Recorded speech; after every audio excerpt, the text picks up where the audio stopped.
আমাদের জার্সি বেচাকেনা ভালো হয়েছে, পতাকাও বেচাকেনা ভালো চলছে এবং দর্শকের সবচেয়ে বেশি আগ্রহ হয়েছে ব্রাজিল এবং আর্জেন্টিনা। আর্জেন্টিনার ভিতরে সবচেয়ে বেশি আগ্রহ এবং ব্রাজিল মাঝখানে কিছু শর্ট পড়ে গেছিলো, এখন আবার আমদামি হয়েছে, এখন আমরা চালাইতে আসছি, চলতেছে। আলহামদুলিল্লাহ আমরা অনেক ভালো বিক্রি করছি, শুক্রিয়া। এই দুইটাই সবচেয়ে বেশি বিক্রি হয়েছে, আর্জেন্টিনা এবং ব্রাজিল।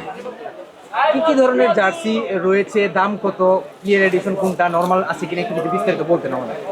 আর্জেন্টিনা, ব্রাজিল এবং ফেডারেশন দুইটা জার্সি সবচেয়ে ভালো। তবে আমাদের যে ফেডারেশন ওইটা সবচেয়ে বেশি চলছে, যেটা বেশি চলছে ওইটা হচ্ছে আপনার আমরা 350 থেকে 450 টাকা বিক্রি করছি এবং পাইকারি বেচছি 350, 300, খুচরা বেচছি 400, 450, 450। এই যে এই যেমন এই ব্রাজিলের জার্সিটা, এটা বেচছি আমরা 400 থেকে 450 টাকা।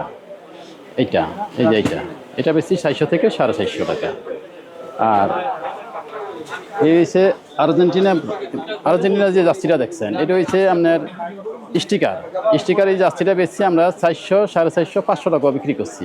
চাহিদা রয়েছে, আমরা জার্মানি কিছু বিক্রি করছি এবং অনেকে চাইছে ফ্রান্স, পর্তুগালও মোটামুটি আছে, পর্তুগালেরও কিছু জার্সি চাইছে, আমরা পর্তুগালের জার্সি বিক্রি করছি। আমরা তো আশা করি আলহামদুলিল্লাহ আজকে থেকে মনে হয় খেলা শুরুর আগ মুহূর্ত পর্যন্ত তো বলা মুশকিল, তবে আমরা আশা করি খেলার পরও আমাদের কিছু জার্সি বিক্রি হবে, খেলা শুরু হওয়ার পরও কিছু জার্সি বিক্রি হবে ইনশাল্লাহ, আমরা এটা আশা রাখি।